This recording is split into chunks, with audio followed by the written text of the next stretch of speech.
தேவ ஊழியரும் அவருடைய ஜபங்களும் விசுவாசிகளுக்கு ரொம்ப அவசியம் என்பது எல்லாருக்கும் தெரிந்த ஒரு விஷயம்தான். ஆனால் தேவ ஊழியக்காரர்களாக இருந்தவர்கள், ஜனசமுதாயத்தில் மிகவும் அறியப்பட்டவர்கள், ஆண்டவர்களை பார்த்து சொல்லுகிறார் எரேமியாவிடத்தில், நீ இந்த ஜனங்களுக்காக விண்ணப்பம் பண்ண வேண்டாம் என்று சொல்றார். எசேக்கியேலிடத்தில் ஆண்டவர் சொல்லுகிறார், நீ இந்த ஜனங்களுக்காக நீ வழக்காடாதே என்று சொல்லுகிறார். அது ஆண்டவர் நேரடியாக சொன்ன காரியம். புதிய ஏற்பாட்டுக்கு வரும்பொழுது யோவான் அப்போஸ்தலன் ஆண்டவராலே நேசிக்கப்பட்டவன், அவன் ஆண்டவரை அதிகமாக நேசித்தவன் என்று பைபிள் சொல்லுகிறது. மரணத்துக்கு ஏதுவான பாவத்தை ஒரு சகோதரன் செய்ய கண்டால் அவனுக்காக வேண்டுதல் செய்ய சொல்லேன் என்று சொல்லுகிறார். இந்த 3 வேத வசனங்களிலிருந்து, 3 தேவ ஊழியக்காரிடத்திலிருந்து விசுவாசிகளான தேவனுடைய பிள்ளைகள் படிக்கிற பாடம் என்னவென்றால், நீங்க முதலாவது ஊழியக்காரர்களை, ஆண்டவரால் அழைக்கப்பட்டு ஊழியர் செய்கிறவர்களை ஒன்று நேசிக்க வேண்டும், 2வது அவர்களை மதிக்க வேண்டும். முதலாவது நீங்க நேசிக்க பழகுங்க ஊழியக்காரர்களை. அப்படி நீங்க அவங்கள நேசிக்க முடியும் என்றால் அப்புறம் அவங்கள மதிங்க. ஏனென்றால் ஆண்டோடைய வசனத்தை அவங்க சொல்றாங்க இல்லையா. 3வது அவங்களுடைய ஜெபம் உங்களுக்கு ரொம்ப அவசியம் என்பதை உணர்ந்து, நீங்க என்ன பிரச்சனை இருக்கிறதோ அதை அந்த தேவ ஊழியக்காரத்துல திறந்த மனதோட சொன்னீங்கன்னு சொன்னா அந்த ஊழியக்காரங்க கண்டிப்பா ஜெபம் பண்ணுவாங்க. அப்படி ஜெபம் பண்ணாத ஊழியக்காரன் என்று எப்படி சொல்றது? அப்போ இந்த இடத்துல பார்க்கும் பொழுது ஆண்டவர் என்ன செய்கிறார், எரேமியா இடத்துல சொல்லுகிறார், நீ விண்ணப்பம் பண்ண வேண்டாம். எசேக்கியேல் தீர்க்கதரிசி இடத்துல ஆண்டவர் சொல்லுகிறார், நீ அவங்களுக்காக வழக்காடாத, அதை நிறுத்து, நீ விண்ணப்பம் பண்றதை நிறுத்து. யோவான் அப்போஸ்தலன் அவன் சபைக்குள்ளே இருந்தாலும், பல வருஷம் விசுவாசியா இருந்தாலும், அவன் மரணத்துக்கு ஏதுவான பாவத்தை செய்தால் நானும் ஜெபம் பண்ண மாட்டேன், நீங்க யாரும் ஜெபம் பண்ணக்கூடாது என்று சொல்றார். ஜெபம் என்பது விசுவாசிகளை பொறுத்த மட்டும் ஒரு பாக்கியமான காரியம் என்பதை விசுவாசிகள் ஆரம்பத்தில் நம்ம அறிந்திருக்கிறோம். நாட்கள் போகும்போது அதை சரியாக விலகி செயல்படுகிறோமா என்பதே ஒரு கேள்விதான். சாமுவேல் என்ன சொல்லுகிறார் என்றால், நான் உங்களுக்காக விண்ணப்பம் செய்யாதிருப்பேனாகில் கர்த்தருக்கு விரோதமாக பாவம் செய்கிறவனாயிருப்பேன் என்று சிறுவயதிலேயே ஆண்டோடைய ஊழியத்துக்கு வந்து நரவயது வரையில் ஆண்டோடைய ஊழியத்தை செய்த சாமுவேல் அப்படி சொல்லுகிறார். அது பாவம் என்று சொல்றார். விசுவாசிகளுக்காக நான் ஜெபம் பண்ணாமல் இருந்தால் நான் பாவம் செய்கிறேன் என்று சொல்றார். அப்படி சொன்னதுக்கு என்ன காரணம் என்றால், ஜனங்கள் பலவிதமான பிரச்சனை உள்ளவங்களா இருக்காங்க. அவங்க சாமுவேல்கிட்ட சொல்றாங்க, ஓயாமல் எங்களுக்காக வேண்டிக் கொள்ளுங்க, எங்களுக்கு குடும்பம், வேலை, துத்தியோகம், அது இதுன்னு சொல்லி உங்களுக்கு ஜெப நேரம் இருக்கிறது போல எங்களுக்கு ஜெப நேரம் இல்லை. அதனால நீங்க ஓயாமல் எங்களுக்காக வேண்டிக் கொள்ளுங்கள் என்று சொல்லும் போது, நானும் உங்களை பல மனுஷன் தானே, அப்படியெல்லாம் ஜெபம் பண்ண முடியுமா, நானும் பலவீனம் தானே, அப்படி சொல்லல. நானும் உங்களுக்காக விண்ணப்பம் செய்யாதிருப்பேனாக கர்த்தருக்கு விரோதமாய் பாவம் செய்கிறவனாய் இருப்பேன் அப்படின்னு சொல்றார். உடன் விசுவாசியுடைய ஜெபம் எவ்வளவு அவசியம் என்பது, ஆபிரகாம் ஜெபித்தார். என்னாச்சு? சோதோமின் அழிவிலிருந்து ஆண்டவர் லோத்து தப்பி போகும்படி அனுப்பிவிட்டார். 3 வருஷம் ஓயாத பஞ்சம் இஸ்ரவேல் ஜனங்கள் மத்தியில தாவீது ஆளுகிற சமயத்தில் அவர் ஜெபம் பண்ணார். இரத்த பிரியரான சவுல் வீட்டாருக்கு நீ நியாயம் செய்ய ஆண்டவர் சொன்னார். நியாயம் செய்த பிற்பாடு 3 வருஷம் ஓயாத பஞ்சம் நீங்கி போச்சு. எதிர்பாராத நிலைமையில எசேக்கியா ராஜாவுக்கு எதிரிகள் பயங்கரமான சூழ்ந்து கொண்டு கேவலமான வார்த்தைகள் எல்லாம் பேசி திட்டு திமிரி ரொம்ப அற்பமா பேசின போது அவர் என்ன செய்யறார்? ஏசாயா தீர்க்கதரிசிக்கு செய்தி அனுப்பி 2 பேரும் சேர்ந்து வானத்தை நோக்கி அபயம் விடுறாங்க.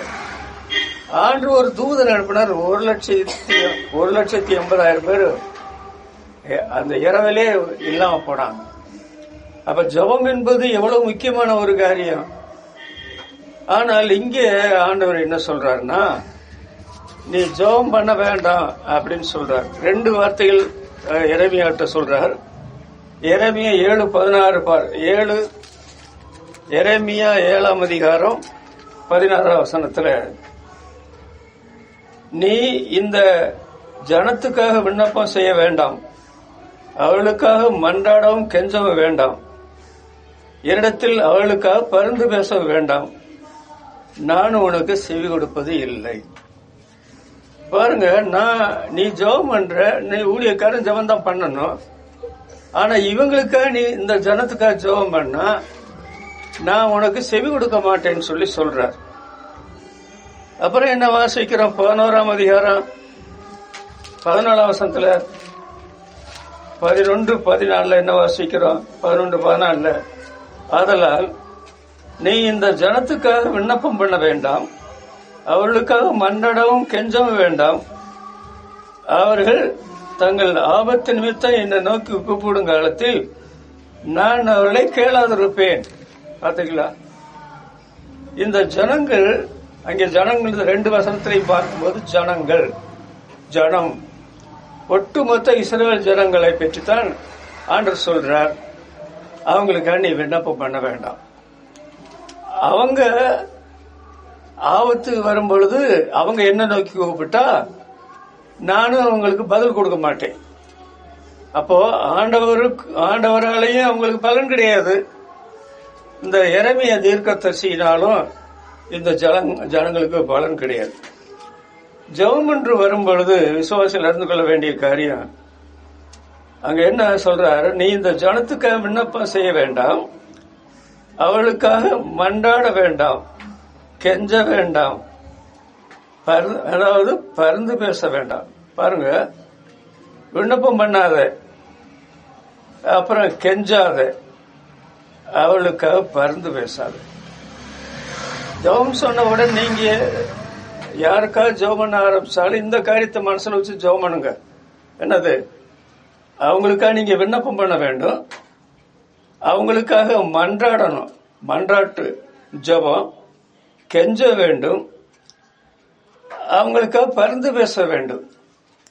இது ஜெபத்தில் இவ்வளவு காரியங்கள் ஒழுங்காக கிரமமாக எரேமியா செய்கிறார். என்ன பாசம் உள்ள தேவ ஊழியக்காரன்! ஆண்டவரே சொல்றாரு வேண்டான்னு சொல்லி, ஆண்டவர் சொல்லிட்டாரு நான் இனிமே ஜெபம் பண்ண மாட்டேன் அப்படின்னா இருந்தாரு. அடுத்த முறையும் ஜெபம் பண்றாரு. ஆண்டவரே சொன்னாலும் ஆண்டவர் ஜெபம் பண்ணாம இருந்தா அந்த ஜனங்களுடைய நிலைமை என்ன ஆகுறது? இந்த சபையாருடைய நிலைமை என்ன ஆகுறது? அதனால நான் ஜபித்து தான் ஆகணும். நான் ஊழியத்துக்கு வந்தவன், ஊழியம் ஆசீர்வாதமா இருக்க வேண்டும் என்றால் அதுக்கு ஜெபம் அவசியம் தானே. இந்த ஜனங்களுக்கு ஜெபம் தேவை அல்லவான்னு சொல்லி அவர் என்ன செய்யறார்? விண்ணப்பம் பண்றார், மன்றாடுறார், கெஞ்சுறாரு, அவர்களுக்காக பரிந்து பேசுகிறார். ஆனால் ஆண்டவர் என்ன சொல்றார்? நான் கேட்க மாட்டேன்னு சொல்றார். அவரு ஒட்டுமொத்தமாய் சொன்னால் இந்த தேவனுடைய ஊழியக்காரன் எவ்வளவு ஆத்தும்பாரத்தோடு செய்கிறார். அதுல ஆண்டவர் ஒன்னும் குறை சொல்லல. ஆனா நீ இவ்வளவு, அதாவது பொறுப்பெடுத்து செய்றீங்க, ஒரு முறையில 2வது முறை கூட நான் சொன்னதை கூட மீறி நீ இந்த மாதிரி ஜெபம் பண்றீங்க. அந்த ஜனங்கள் மேல நீ வைத்திருக்கிற பாசம் தானே, அதனால நான் ஜெபத்தை கேட்டுட்டு அந்த ஜனங்களுக்கு ஏதாவது நன்மை செய்யறேன் அப்படின்னு ஆண்டவர் செய்யவே இல்லை. ஆண்டவர் நீ விண்ணப்பம் பண்ணாதே அப்படின்னு சொன்னா விண்ணப்பம் பண்ண கூடாது. விண்ணப்பம் பண்ணா ஒன்னும் நடக்க போறதும் கிடையாது. அந்த ஜனங்களுடைய பாவத்தை பார்த்த போது ஆண்டவரே அவங்க ஜெபம் பண்ணும்போது விண்ணப்பத்துக்கு பதில் கொடுக்கலையே, அந்த அளவுக்கு மோசமா இருக்கிறாங்க. இவங்க என்ன பாவம் செய்தார்கள் என்று இந்த 2 வசனங்களிலே நீங்க பார்க்க முடியாது. ஆனால் மொத்தமா நீங்க எரேமியா தீர்க்க தரிசனம் முழுசும் படிச்சு பாருங்க. ஒரு ஊழியக்காரன் தியாகம் பண்ணி சிறு பிராயத்தில் பேச எனக்கு தெரியாதுன்னு சொல்லும்போது, நீ சிறுபிள் என்று சொல்லாத, நான் உன்னை தாயின் கற்பத்துல உருவாகிறதுக்கு முந்தைய நான் உன்னை அறிந்தேன், உன்னை தீர்க்க தரிசியை கட்டளையிட்டேன். நீ அதாவது அவங்க உன்னோடு யுத்தம் பண்ணுவாங்க, ஆனா உன்னை மேற்கொள்ள மாட்டாங்க, நான் உன்னோட இருக்கிறேன் 1-2 முறை மறுபடி ஆண்டவர் சொல்றார். இதெல்லாம் இந்த இஸ்ரவேல் ஜனங்க தெரியுமா தெரியாதா? இவங்களுக்கு நல்லா தெரியும். இவன் ஊழியக்காரனும் தெரியும், ஜெபம் பண்ற ஆளுன்னு தெரியும். அவன் தங்கள் பேர்ல பாசமுள்ளவனா இருந்து விண்ணப்பம் பண்றான், மன்றாடுறான், கெஞ்சுறான், பறந்து பேசுகிறான், இதெல்லாம் தெரியும். அவன் அந்த ஆள் வேண்டாம் செஞ்சுட்டு போட்டோம் அப்படி சொல்லி அந்த ஜபத்தை அவங்க அசட்டை பண்ணி அந்த ஊழியக்காரனை அசட்டை பண்ணாங்க. நீ இந்த அதிகாரத்தில் படிச்சு பாத்தீங்கன்னா உண்மையில இந்த எரேமியா தீர்க்கதரிசி ஊழியம் செய்த காலத்துல 23 வருஷமா மழையா பொழிகிறார் ஆண்டோடைய வசனத்தை. எல்லா ஜாதிகளுக்கும் சுவிசேஷம் சொல்லுகிறார். அதே சமயத்தில் சொந்த ஜனமான இஸ்ரவேலருக்கு சுவிசேஷம் சொல்லுகிறார். புருஷன், மனைவி, பிள்ளைகள் எல்லாம் சேர்ந்து இவன் கண்ணுக்கு முன்னாலே விக்கிரகாரம் செய்யறாங்க. அதாவது பிள்ளைகள் விறகு பொறுக்கிறாங்க, மனைவி தீ மூட்டுறா, புருஷமார் உட்கார்ந்து அதெல்லாம் பார்க்கிறாங்க. பாகாலுக்கு பணியாளர் சொல்றாங்க. அந்த பாகால நாங்க நம்பின காலத்துல ரொம்பவே நல்லா இருந்தோம், இப்ப நம்ம கெட்டு போயிட்டோன்ற மாதிரி பேசுறாங்க. எகிப்துக்கு போகக்கூடாதுன்னு ஆண்டவர் சொல்றாரு. நீ என்ன சொல்றது, நாங்க என்ன கேட்கறது? ஒட்டு மொத்தமா என்ன செய்தாங்க, எல்லாரும் எகிப்துக்கு போய் அங்க விக்கிரகாரம் செய்தாங்க. இந்த எரேமியா புஸ்தகத்துல அவங்க செய்யாத பாவம் ஒண்ணுமே கிடையாது. அதை சுருக்கமா சொன்னால், இந்த ஜனங்கள் ஆண்டவர் கொடுத்த கட்டளையை மீறுறாங்க. இந்த பிரசங்கியாருடைய உபதேசத்துக்கு ஒரு ரூபா மதிப்பு கூட கொடுக்காத நிலைமையில, நீ 10 நாள் ஜெபம் பண்ணிட்டு வந்து சொல்ற கருத்தை நாங்க நம்ப மாட்டோம், நீ பொய் சொல்ற அப்படி சொல்லி சொன்னாங்க. இவனை பற்றி பைபிள சரித்திரத்தில் சொல்றாங்க, வீப்பிங் ப்ராஃபட், அழும் தீர்க்கதரிசி என்று பெயர் எடுத்தவன். இந்த ஜனங்கள் மத்தியில் இவ்வளவு நான் வாழ்க்கையே பின்னிட்டு செலவு பண்ணாலும் என்னுடைய பிரசங்கத்தை தூக்கி எறிகிறாங்க, என்ன மதிக்கிறது இல்லை, என்னை கொண்டு சிறைக்கில போடுறாங்க, எனக்கு ஒரு உதவி செய்யறதில்லை என்ற நிலைமையில ரொம்பவே நெருக்கப்பட்டு, அதாவது மனம் வெந்து அவங்க மேல சாபம் போட்டு பேசினது போலெல்லாம் வசனங்கள் வருகிறது. என்றாலும் அவங்க கர்த்தருடைய பிள்ளைகள் அல்லவா, தேவ ஜனங்கள் அல்லவா, அவங்களுக்கா நான் எப்படி ஜெபம் பண்ணாம இருக்க முடியுமான்னு சொல்லி அவர் ஜெபம் பண்றார். ஒரு வார்த்தையில் சொன்னால், இந்த ஜனங்கள் ஒட்டுமொத்த எரேமியா புஸ்தகத்தை படிக்கும் போது மீறுதல் செய்தாங்க. ஒரு பாவம் நாம என்ன வாசிக்கிறோம், அதாவது மேரிபாவின் தண்ணீர் விஷயத்துல மோசேயும் ஆரோனும் அதாவது கட்டளையை மீறினாங்க. எழுதியிருக்கு, அவங்க விசுவாசிக்கவில்லை என்று எழுதியிருக்கு, அவங்க கர்த்தருடைய கட்டளை கீழ்ப்படியவில்லை என்று எழுதியிருக்கு. இந்த மீறினார்கள் என்று சொல்ற அந்த ஒரு காரியத்தை ஆண்டவர் மனசுல வச்சு என்ன செய்தார் தெரியுமா? ஆரோன் முதல்ல ஒரு மலையில மறிச்சான், அடுத்து மோசே இன்னொரு மலையில மறிச்சார். அவரை விட அனுபவத்தில் குறைவுள்ள ஆட்கள் எல்லாம் பலஸ்தீனாவுக்குள்ள போறாங்க. நீ அந்த தேசத்தை பாரு, நீ அந்த தேசத்தை பாரு, அந்த தேசத்துக்குள்ள பிரவேசிக்க முடியாது, உடனே அதற்கு அனுமதிக்க மாட்டேன்னு சொன்னார். ஒரு பாவம். ஆனா இவங்க செய்த பாவம் எத்தனை பாவம். அப்புறம் தாவீதை பற்றி என்ன வாசிக்கிறோம், உரியாவின் சங்கதி ஒன்று தவிர கர்த்தர் தனக்கு கட்டளையிட்டதில் அவன் உயிரோடு இருக்க நாளில் எல்லாம் மீறாமல் நடந்தான் என்று ஒரு அதாவது உரியாவின் சங்கதி ஒன்று தவிர. ஆனா இவங்க செய்த பாவம், ஒரு ஊழியக்காரனை வைத்துக் கூட இப்படி பாவம் செய்யறாங்களே, கொஞ்சமும் பயப்படாம எதை எடுத்தாலும் மீறாங்களே, பேசுறாங்களே, கொஞ்சமும் பயப்படாம விக்கிரகாரம் செய்யறாங்களே. அவங்க செய்யாத பாவம் நீங்க எரேமியா புஸ்தகத்தை படிச்சு பாருங்க. அதனால இவர்களுக்காக ஜெபம் பண்ணி என்ன பிரயோஜனம்? 2வது முறை சொன்ன உடனே அவர் புரிஞ்சுட்டார் எரேமியா. இனி நம்ம நேரத்தை விரைப்படுத்த வேண்டாம், ஆண்டவரே சொல்லிட்டாரு. நான் அவங்க பேர்ல பாசத்தோட எல்லாம் செய்தும் பார்த்தேன்.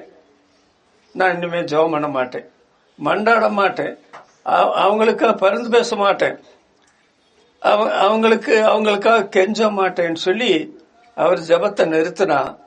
அப்புறம் நீங்க பாத்தீங்கன்னா மோசத்துல மோசமாகி அவங்க சொந்த தேசத்தை விட்டு எதிரிகள் வந்து அவங்கள சிறைகளை அடுத்த நாட்டுக்கு கொண்டு போன வரலாறு எழுதியிருக்கு. அப்ப ஆண்டவர் இங்க என்ன சொல்கிறார் எரேமியா விட்டு, நீ விண்ணப்பம் பண்ண வேண்டாம். விசுவாசிகளான தேவனுடைய பிள்ளைகள் இந்த பூலக வாழ்க்கையில நீங்க இந்த வேதத்தில் சொல்லப்பட்ட எந்த கட்டளையும் யாரும் மீறதுக்கு அதிகாரம் கிடையாது. நீங்க ஆரம்ப விசுவாசியா, நடுத்தர விசுவாசியா, 40 வருஷ விசுவாசியா, அது விஷயம் அல்ல. ஆனால் நீங்க ஆண்டவருடைய வார்த்தையை மீறி நடக்கிறவளா இருந்தால் ஊழிய காலத்தில் ஆண்டவர் சொல்லுவார், நீ அந்த குடும்பத்துக்காக ஜெபம் பண்ணாத, அந்த தனிப்பட்ட நபருக்காக ஜெபம் பண்ணாத. அவங்க உன்னை மதிக்கிறது இல்லை, உன்னை நேசிக்கிறது இல்லை. நீ என்னுடைய ஜபத்தை நீங்க ஜெபம்னு சொல்லி கூட ஒரு முறை கூட உங்ககிட்ட வந்து சொன்னதில்லை, அதனால நீங்க ஜெபம் பண்ணாத அப்படின்னு சொன்னா என்ன ஆச்சு? உங்களுக்காக தேவ ஊழியக்காரன் ஜெபம் இல்லைன்னா உங்க கதை கந்தலாயிரும், குடும்பம் சரி இருக்காது, தொழில் விருத்தி இருக்காது, வாழ்க்கையில என்னமோ விசுவாசியா இருக்கிறோம், என்னமோ சபைக்கு வந்துட்டு போறோம், அப்படி இருக்கிறதுக்காக ஆண்டவர் உங்களை என்னை ரட்சித்தார். இது முதல் குறிப்பு. 2வது எசேக்கியேல் இடத்துல ஆண்டவர் என்ன சொல்றாரு பாத்தீங்கன்னா, எசேக்கியேல் தீர்க்க தரிசன புஸ்தகம் 20ஆம் அதிகாரம் 4ஆம் வசனத்துல என்ன சொல்றார்? 20ஆம் அதிகாரம் 4ஆம் வசனத்துல, மனுப்புத்திரனே, நீ அவளுக்காக வழக்காடுவாயோ? வழக்காட மனதானால் நீ அவருடைய பிதாக்களின் அருவருப்புகளை அவர்களுக்கு தெரிய காட்டி அவர்களை நோக்கி என்று சொல்றார். இவரு வழக்காட மனதா இருக்கிறாயா? ஆமா ஆண்டவரே, நான் வழக்காட மனசா இருக்கிறேன். அப்படியா? அப்படின்னா இப்ப பிள்ளைகள் இருக்கிறாங்க, அவங்க அப்பா அம்மா எல்லாம் செத்து போயிட்டாங்க, அவங்க செய்த அந்த அருவருப்புகள் இந்த பிள்ளைகிட்ட சொல்லு, தெரிய காட்டு அப்படின்னு சொல்ற, அந்த அவர்களுக்கு தெரிய காட்டு அப்படின்னு சொல்லி சொல்றாரு. இது 20ஆம் அதிகாரம் 4ஆம் வசனத்துல. 22ஆம் அதிகாரம் 2ஆம் வசனத்துல என்ன பார்க்கிறோம்? 22ஆம் அதிகாரம் 2ஆம் வசனத்துல, இப்போது மனுபுத்திரனே, ரத்தம் சிந்தின நகரத்திற்காக நீ வழக்காடுவாயோ? அவங்க ரத்தம் சிந்தினாங்க, கொலைபாதகளா இருக்கிறாங்கன்னு சொல்லி எசேக்கியேல் தீர்க்கதரிசிக்கு தெரியும். ஆனால் ஆண்டவர் என்ன சொல்றார்? ரத்தம் சிந்தின நகரத்துக்காக நீ வழக்காடுவாயோ? வழக்காட மனதா இருந்தால் அதன் அருவருப்புகளை எல்லாம் தெரிய காட்டு. முதல்ல அங்க பெற்றாருடைய தகப்பனாருடைய பாவத்தை பிள்ளை இடத்துல சொல்ல தெரிய காட்டுன்றாரு. இங்க என்ன சொல்றாருன்னா, ரத்தம் சிந்தின அந்த தேசம் இருக்கு இல்லையா, நகரம், அந்த நகரத்துக்காக நீ வழக்காடுவாயோ? மனதானால் நீ அவளுடைய அருவருப்புகளை தெரிய காட்டு. இது இஸ்ரேல் தேசம் ஒரு பெரிய நகரம் தான். 3 மாநிலங்களான ஆனது தேசம் என்று சொல்லலாம், பெரும் நகரம் என்று சொல்லலாம். நீ என்ன செய்யணும்னா, அந்த ஜனத்துக்காக வழக்காட மனதா இருந்தா நீ அவங்களுக்கு அவங்களுடைய அருவருப்புகளை தெரிய காட்டு. முதல்ல அங்கேயும் அருவருப்புன்னு சொல்லி எசேக்கியேல் 20:4 வாசிக்கிறோம். இங்கேயும் என்ன வாசிக்கிறோம்? அவர்களுக்கு மனக்காட மனதா இருந்தால் நீ என்ன செய்யணும்? அவருடைய அருவருப்புகளை தெரிய காட்டு. யாருக்கு? இந்த ரத்தம் சிந்தின நகரத்தினுடைய அருவருப்புகளை நீ தெரிய காட்டு. நீ ஜெபம் பண்றது நல்லது, வழக்காடுறது நல்லது. அந்த பிள்ளைகள் இருக்கிறாங்க, அந்த பிள்ளைகள் இந்த அருவருப்புக்கு விலகி இருக்கணும். அவங்க தகப்பனார் செய்த அருவருப்புகளை பார்த்திருக்கிறாங்க, அப்பா செய்தது நாங்க செய்யக்கூடாதா அப்படி சொல்லி அந்த சோதனையில் இருக்கிறாங்க. நீ அவங்களுடைய அதாவது பிதாக்குடைய அக்கிரமத்தை அருவருப்புகளை தெரிய காட்டு. இங்க ரத்தம் சிந்தின நகரம் சாதாரண நகரம், கொலபாதக நகரம், மனுஷனுடைய உயிரை வாங்குற நகரம். அதுக்கு நீ வழக்காடுறிய, நீ வழக்காடுகிறியா?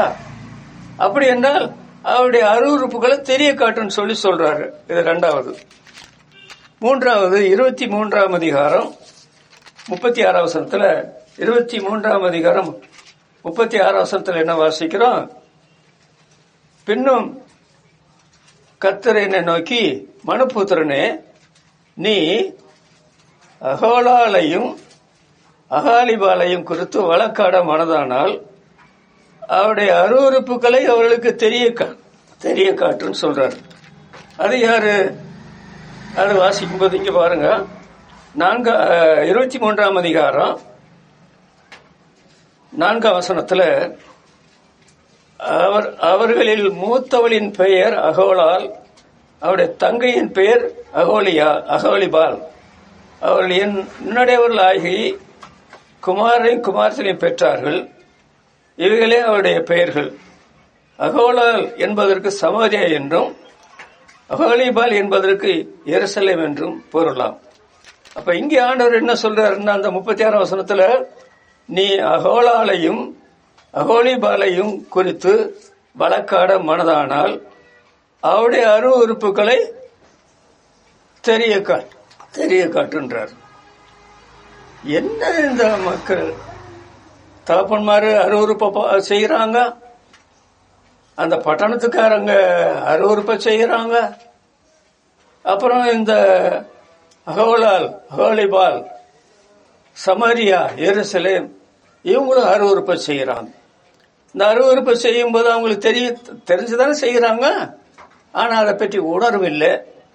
இப்படி தப்பு செய்யறோம் என்ற அதை அறிக்கை செய்ய வேண்டும் என்ற அறிவும் கிடையாது. அப்போ தீர்க்கதரிசி ஆண்டவர் எதுக்கு வச்சிருக்கிறாருன்னு சொன்னா, நீ அவங்களுக்கு வழக்காடுப்பா. அதாவது பிதாக்குடைய அருவருப்பு பிள்ளைகளை பிடிக்க வேண்டாம். அந்த பட்டணத்துல இருக்கிற அருவருப்பு இன்னொரு பட்டணத்தை பிடிக்க வேண்டாம். அந்த சமாரியா, எருசலேம் அவங்களுடைய அருவருப்பு வேற பக்கத்தில் இருக்கிற நாடுகளை பிடிக்க வேண்டாம். இந்த அருவருப்புகளை அகற்றப்பட வேண்டும். நீ ஜெபம் பண்றது நல்லது, வழக்காட மனதானால்.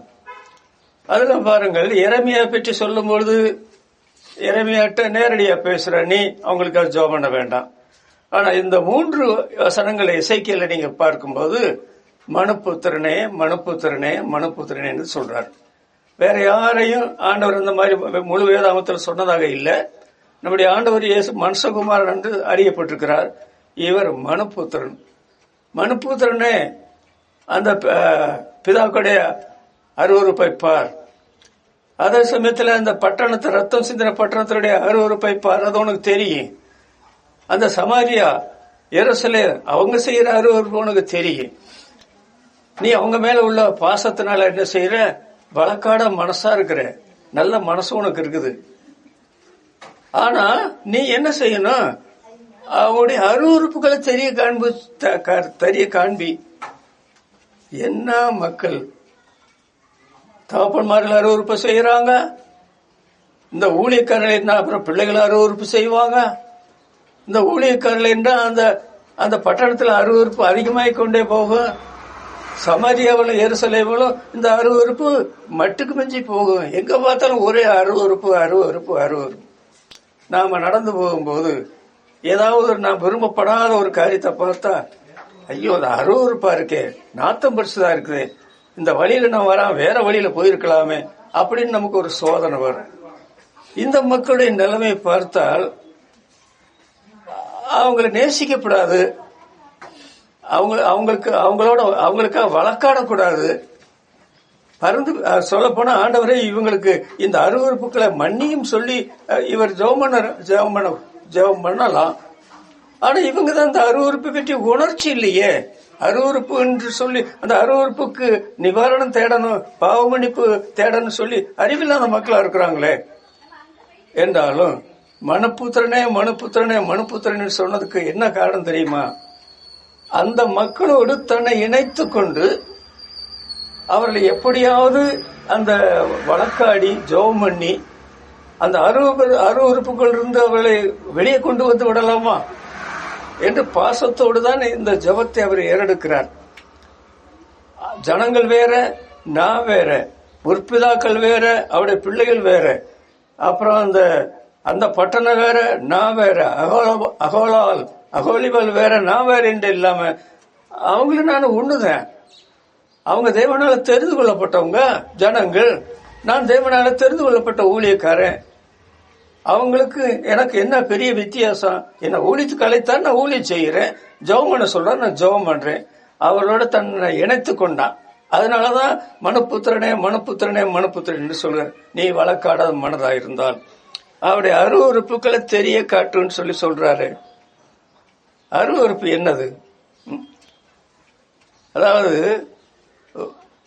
உபாகமம் 13ஆம் அதிகாரம் 14ஆம் வசனத்தில் வாசிக்கும் போது, விக்கிரக ஆராதனை ஆண்கள் பெண்கள் பெரியவர்கள் சின்னவர்கள் மேல மலையை கண்டா அங்க விக்கிரகத்தை தேடி போவாங்க.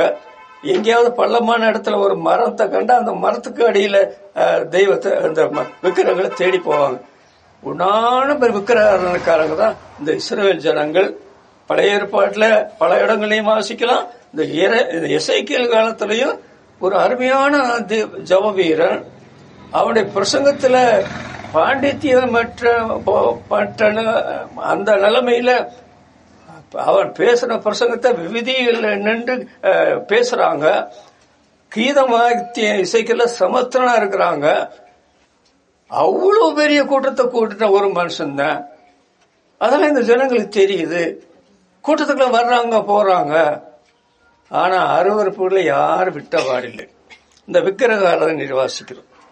உபாகமம் 14ஆம் அதிகாரம் 3ஆம் வசனத்தை வாசிக்கும் போது, புசிக்கிற இது என்னென்ன காரியத்தை புசிக்காத, என்னென்ன காரியத்தை புசியுங்கள் என்று ஆண்டவர் புசிக்க கூடாத காரியம் அருவறுப்பானது, புசிக்கிற காரியம் விரும்பத்தக்கதுன்னு சொல்லி அங்க ஒரு ஜாபதேவ சொல்றார். அப்புறம் ஆண்கள் வஸ்திரத்தை பெண்கள் உடுத்தக்கூடாது, பெண்கள் வஸ்திரத்தை ஆண்கள் உடுத்தக்கூடாது. அது அருவறுப்பு என்று பைபிள்ல சொல்லப்பட்டிருக்கிறது. 1 நாளாகமம் 21ஆம் அதிகாரம் 6ஆம் வசனத்துல எண்ணிக்கை இடுகிற அந்த பாவத்தை செய்ய முயற்சித்த போது தாவீது ராஜா படைத்தலைவன் என்ன சொல்றான்? அது எண்ணிக்கை இடுற காரியம் அவருக்கு அருவறுப்பு சொல்லி இருக்கு. அவருக்கு அருவறுப்பு, இவருக்கு ஆனந்தம். என்ன நடந்தது? 70,000 பேர் இஸ்ரவேல் ஜனங்கள்ல சேனையில் உள்ளவங்க எல்லாம் செத்து போனாங்களே. அதுக்கு என்ன காரணம்? எண்ணிக்கிட்ட பாவம் அல்லவா? அதனால இவைகள் எல்லாம் அருவறுப்பு என்று வேதத்துல சொல்லப்பட்டிருக்கு. விக்கிரக ஆராதனை, அதாவது புசிக்கிற காரியங்கள், 2வது உடுத்துகிற காரியங்கள். நான் இல்லைன்னா சபை நடக்குமா? என்ன போல ஒரு விசுவாசி உண்டா அப்படின்னு சொல்லி பெருமை அடிக்கிறாங்க பாருங்க. அவங்க அது ஒரு அருவறுப்பான காரியம். ஆண்டவர் எல்லா இடத்துல இருப்பார், அவர் இருக்கிற இடத்துல எதையும் வைக்க முடியாது. ஒரு மனுஷனுக்கு என்ன துதியை கொடுக்க மாட்டேன், விக்கிரகத்துக்கு கொடுக்க மாட்டேன்னு சொல்றார்.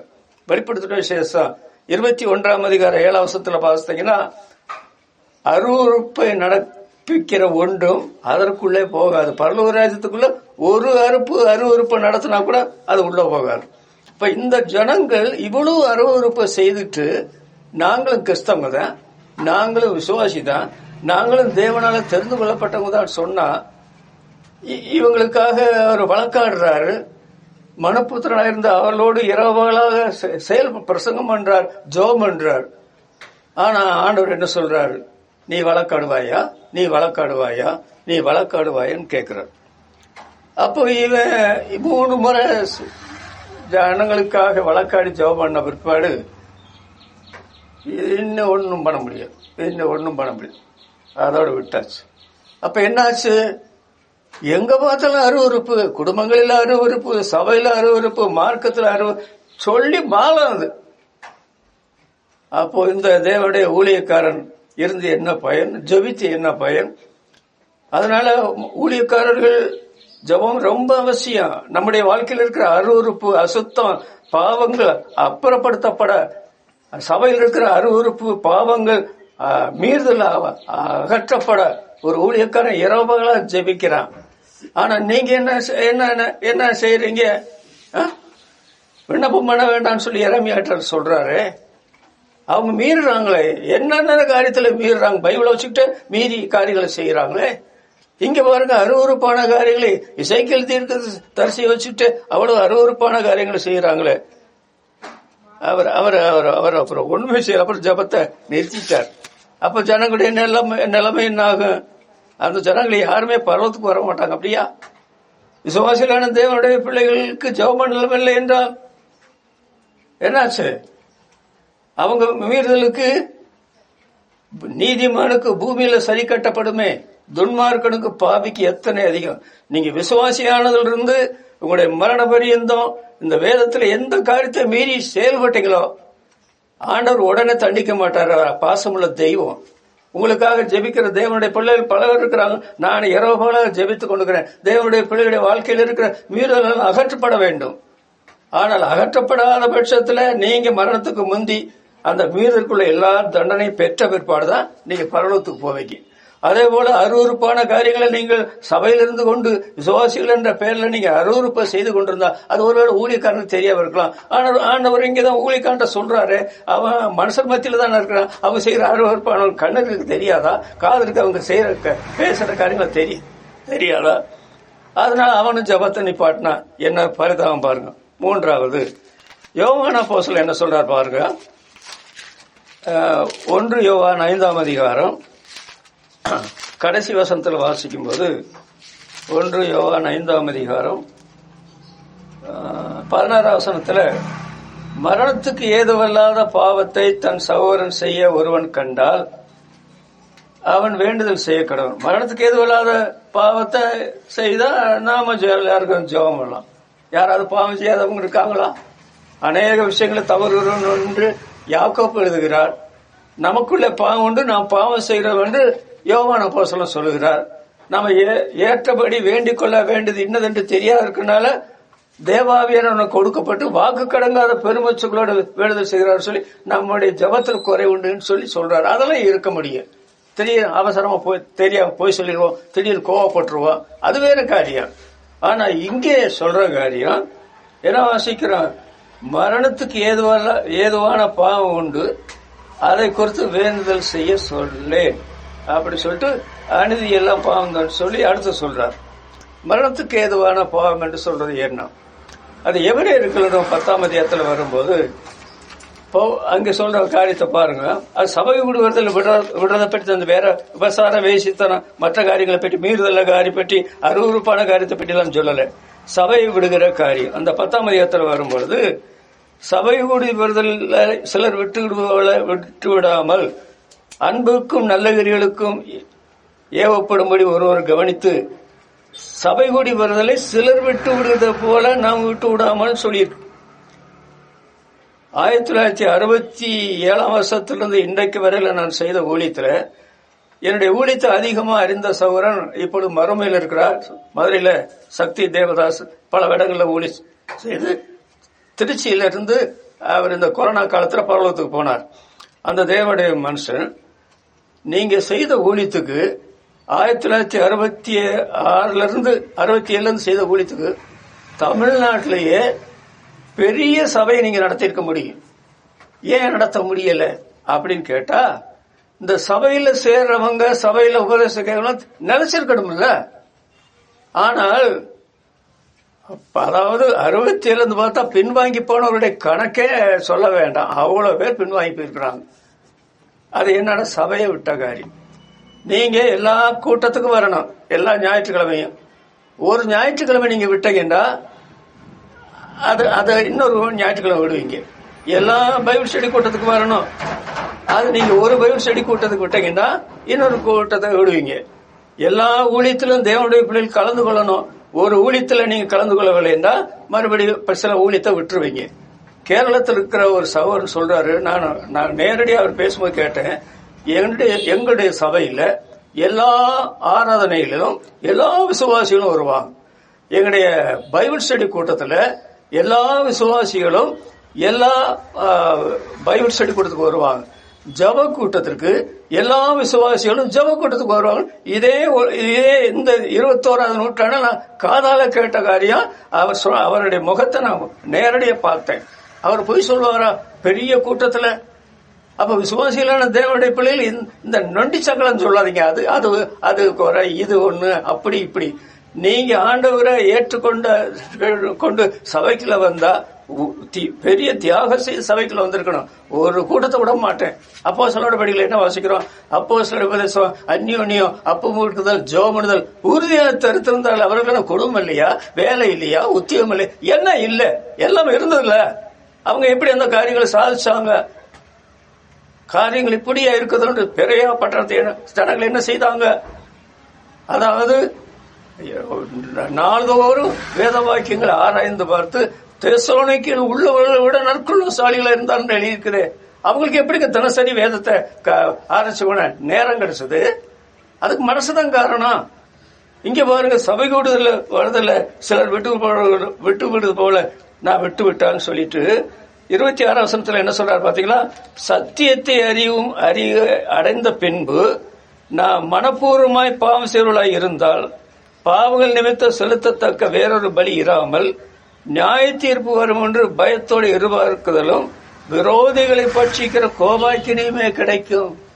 நம்முடைய தேவன் பட்சிக்கிற அக்னியா இருக்கிறார் என்பதை நாம் மறந்துட்டோமா? எந்த பாவத்தை பற்றி கவனமா இருக்க வேணும். பரிசுத்த வாழ்க்கையில அதாவது வைராக்கியம் பிடிச்சவங்களா இருக்க வேணும். அப்புறம் யோவான் என்ன சொல்றாரு பாத்தீங்களா? 1 யோவான்ல வாசிக்கும் போது, அன்பின் அப்போஸ்தலன், ஆண்டவரை ரொம்ப நேசித்தவர், 2ஆம் அதிகாரத்துல பாருங்க 19ஆம் வசனத்துல, அவர்கள் நம்மை விட்டு பிரிந்து போனார்கள். ஒரு பெரிய கூட்டமே போனாங்க. ஆகிலும் அவர்கள் நம்முடையவர்களாய் இருக்கவில்லை. நம்முடையவர்களாய் இருந்தார்களானால் நம்முடனே நிலைத்திருப்பார்களே. எல்லாரும் நம்முடையவர்கள் அல்லவென்று வெளியாகும்படிக்க பிரிந்து போனார்கள். இவங்க சபையில சேர்ந்த பிற்பாடு சபையில இருக்கிற எல்லா விசுவாசிகளும் என்னென்ன காரியங்கள் செய்வார்கள் என்றெல்லாம் அவங்க கவலை கிடையாது. அவங்களுக்கு என்ன இஷ்டமோ என்ன தொழில் செய்வாங்க, என்ன இஷ்டமோ குடும்பத்தை தெரிந்து கொள்வாங்க, படிப்பை தெரிந்து கொள்வாங்க, தொழிலை தெரிந்து கொள்வாங்க. அப்ப சபையில எல்லா விசுவாசிகளையும் போல இல்லாதனாலதான் என்ன சொல்றாரு யோவான்? நம்மை விட்டு பிரிந்து போனார்கள். அவங்களை கூட்டிட்டு வர்றதுக்கு எந்த பிரயோசனம் எடுக்கல. அவர்கள் நம்முடையவர்களாய் இருக்கவில்லை. நம்முடையவர்களாய் இருந்தார்களானால் நம்முடன் நிலைத்திருப்பார்களே. சீசடத்துல ஆண்டவர் கேட்கிறார், அவங்களெல்லாம் போறதை நீங்க பாக்குறீங்களா? நீங்களும் போய்விட மனதா இருக்கிறீங்களா? போங்க, நீங்க இல்லைன்னா நான் பரலோக ராஜ்யத்தை போலத்தில் கட்ட முடியாது அப்படின்னு சொல்லி ஆண்டவர் வருத்தப்பட்டாரா? போகண்டாரு. அவங்க என்ன சொன்னாங்க? ஆண்டவரே, நித்திய ஜீவசனம் உங்களிடத்துல உண்டு. யாரிடத்துல போவோம்? மரணத்துக்கு ஏதுவான பாவம் என்று சொல்லும் பொழுது இப்படி சொல்லலாம். கொருந்து சபையில ஒருத்தர் இருந்தா, மூப்பர். அவன் ஒருவேளை பணக்காரனா, படிச்சவனா, எப்படி சபைக்குள்ள வந்தான்னு தெரியல. தகப்பனுடைய மனைவி வச்சுட்டு இருக்கிறான். அஞ்ஞானிகளுக்குள்ள கூட சொல்லப்படாத பாவம். அது மனப்பூர்வமான பாவம் இல்லையா? பெரிய சபையில அந்த ஒருத்தர் தூக்கி வெளியே வீச வேண்டியதானே? பவுலப்போஸ்தலன் வரல, கடிதம் தான் எழுதினாரு. அவனை தூக்கி வெளியே வீசினாங்க. 2 கொரிந்தியர் 11ஆம் அதிகாரம் 7ஆம் வசனத்துல என்ன வாசிக்கிறது தெரியுமா? மாபெரும் எழுப்புதல் நடந்தது அந்த கொரிந்து சபையில. ஒருத்தன் தான் அந்த எழுப்புதல் தடையா இருந்திருக்கிறான். அப்புறம் என்ன சொல்றாரு பவுலப்போஸ்தலன்? அதாவது தேமா இப்பிரபஞ்சத்தின் மேல் ஆசை வைத்து என்னை விட்டு தெசலோனிக்கு போய் விட்டான். அது மனப்பூர்வம் பாவம் இல்லையா? அவன் பரலோகத்துக்கு வருவான். இந்த கொரிந்து சபைக்காரன் கூட திரும்பி வந்தா அவன் பரலோகத்துக்கு வருவான். ஆனா தண்டனை பயங்கரமா இருக்கும். அதனால விசுவாசிகளான தேவனுடைய பிள்ளைகள் கொஞ்சம் கூட நீங்க அறிந்து கொள்ளணும். ஊழியர்ல நேசிக்கிறீங்களா? அவங்கள மதிக்கிறீங்களா? அவருடைய ஜெபம் உங்களுக்கு தேவை என்று உணர்கிறீங்களா? அப்படி என்றால் குறைகளை சரிப்படுத்துங்க. எனது இனிமேல் நான் இந்த வேதத்தில் சொல்லப்பட்ட எந்த காரியத்தையும் மீற மாட்டேன். 2வது, அருவருப்பு என்று சொல்றது வேறவங்க உங்கள்கிட்ட சொல்லணுமா? தெரியாது. உங்களுக்கு அருவருப்புனா என்ன தெரியாது? பைபிள படிக்கிறீங்களா? அதனால அருவருப்புகள் தெரியுது, எல்லாம் அருவருப்புல அகற்றி போடுங்க. அப்புறம் என்ன செய்யணும்? துணிகரமான காரியத்தை எதையுமே செய்யாதீங்க. நானும் செய்ய வேண்டாம், நீங்களும் செய்ய வேண்டாம். இந்த 3 ஊழியக்காரங்களை பற்றி ஏதாவது நீங்க குறை சொல்லுங்க. நீங்க இந்த 3 பேரை பற்றி, எரேமியா, எசேக்கியேல், அப்புறம் யாரு? யோவான் அப்போஸ்தலன். இவங்களை 3 பேரை பற்றி ஒரு குறையும் சொல்ல முடியாதுங்க. ஆனா இந்த ஜனங்கள் இப்படி பண்ணிட்டாங்களே. ஆண்டவர் சொல்ற, நீ ஜெபம் பண்ணாத, எதுக்காக வழக்காடுற, விண்ணப்பம் பண்ற? அவங்களுக்கா பறந்து பேசுறேன். நீ வழக்காட மனதில் உங்க பாவங்களை தெரிய காட்டும். இப்ப நான் உங்க பாவத்தை சொன்ன உங்க உங்க உங்க மனசு எப்படி இருக்கும்? தாவீது ராஜா மகா பெரிய ராஜா, அந்த அவருக்கு ஊழியக்காரரா இருக்கிறாரு நாத்தான், அவர் மாதிரி பெரிய ஜனசமுதாயத்தில் ஊழியத்தை செய்யறாரு. அவ்வளவுதான். ஆண்டவரே ஊழியக்காரன் நான் இருக்கிறேன்னு சொல்றாரு, பணிவிடக்காரன் இருக்கிறேன்னு சொல்றாரு. அப்படித்தான் அவர் இருந்தார். ஆனா நீயே அந்த மனுஷன் அப்படி சொன்னார். எப்போ அந்த விபசார, அதாவது இன்னொருத்தருடைய மனைவி எடுத்து அவளை கர்ப்பவதியாக்கி அவளுடைய புருஷன் கொலை செய்தான்ல, விபசார கொலைபாதகம், நீயே அந்த மனுஷன். இன்றைக்கு அப்படி சொல்லக்கூடிய ஆட்கள் தேவனுடைய திருச்சபையில் இல்லை. அதனால இன்றைக்கு சபையில பாவ சர்வசாதாரணமா இருக்கு. பரிசுத்த சபை அது பாவ சபையா இல்லங்க, சபை பரிசுத்தம் உள்ளது. அதனால அந்த தேவனுடைய மக்கள் ஜெபமல்ல, ஜாக்கிரதை. ஆண்டவர் என்னை எதுக்கு உலகத்துல இந்த வாழ்ப்பாரி கொண்டு வந்தார்? இத்தனை வருட காலம் இந்த ஊழியத்தில் தாங்கி நடத்தினா ஒரு மாசம் முந்தைய செத்து போயிருப்பேன் நினைச்சேன். ஆனா ஆண்டவர் மறுபடியும் ஜீவன் தந்து வச்சிருக்கிறார். அதனால வாழ்க்கையை சரிபடுத்திக் கொள்ளுங்க. ஊழியக்காரருடைய ஜெபம் ரொம்ப வேணும், ரொம்ப அவசியம். நீங்க முதல்ல அவரை மதிக்கப்படுங்க, நேசிக்கப்படுங்க. அவங்ககிட்ட வாய்த்தரம் சொல்லுங்க, என்னென்ன பிரச்சனை இருக்குது, என்னென்ன காரியத்துக்காக ஜெபம் பண்ணுங்க, எங்களுக்காக ஓயாம ஜெபம் பண்ணுங்க சொல்லுங்க. நானும் உங்களுக்காக விண்ணப்பம் செய்ய இருப்பேன். கர்த்தருக்கு விரோதமாக பாவம் செய்கிறவனா இருப்பேன். நாம் ஜெபம் பண்ணுவோம். அன்புள்ள பரமபிதாவே, இந்த அருமையான கர்த்தருடைய நாளுக்காக நாங்கள் சோதரிக்கிறோம். தேவ ஊழியக்காரர்கள் சபைக்கு எவ்வளவு அவசியம், ஊழியத்துக்கு எவ்வளவு அவசியம், ஜெபத்திற்கு எவ்வளவு அவசியம். எரேமியா வயிற்றத்தில் நீர் விண்ணப்பம் பண்ண வேண்டாம் என்று சொல்லுகிறீர். அதே சமயத்தில் எசேக்கியேலிடத்தில் நீ வழக்காடுது என்று சொல்லுகிறீர். யோவான் அப்போஸ்தலன் ஆண்டவரே ரொம்ப நெருங்கி நேசித்து ஒரு ஊழியக்காரன் அப்போஸ்தலன் வேண்டுதல் செய்ய சொல்லேன் என்றே சொல்றார். அதனால மற்றவர்கள் எங்களுக்காக ஜபிக்க கூடாத அளவுக்கு நாங்கள் பாவம் செய்து மீறுதல் செய்து அருவருப்பான காரியங்களை செய்து மனப்பூர்வமான பாவத்தை செய்யாதபடி ஆண்டவரே எங்களை தடுத்தாட்கொள்ளும். ஜபத்தினாலே நாங்கள் பெரிய ஆசீர்வாதத்தை சபையிலும் தனிப்பட்ட வாழ்க்கையில் குடும்பத்தில் பெற்றுக்கொள்ள அனுகூலம் பண்ண தந்த முடிய நல்வசனத்துக்காக ஸ்தோத்திரம். வசனம் கேட்ட முடிய மக்கள் எல்லாரையும் ஆசீர்வாதம் இந்த நாள் முழுவதும் எங்களை காத்துக்கொள்ளும். மீட்பர் நாமத்தில் வேண்டுகிறோம் பிதாவே, ஆமென். என் ஆத்மாவே கர்த்தரை ஸ்தோத்திரி, என் முழு உள்ளமே அவருடைய பரிசுநாமத்தை ஸ்தோத்திரி. என் ஆத்மாவே கர்த்தரை ஸ்தோத்திரி, அவர் செய்த சகல உபகாரங்களை மறவாதே. ஆமென். பிதாவாகிய தேவனுடைய அன்பும் நம்முடைய கர்த்தராகிய இயேசு கிறிஸ்துவினுடைய கிருபையும் பரிசுத்த ஆவியானவருடைய அன்பும் சகாயமும் நம் அனைவரோடும் உலகங்கள் பிள்ளை கிறிஸ்தவ மக்களோடும் இன்றைக்கும் என்னைக்கும் இருப்பதாக. ஆமென். துதி கணமகிமையுமக்கே ஓ எல்லாமுமே, ஓ எல்லாமுமே. துதி கணமகிமையுமக்கே ஓ நீரே ராஜாவே.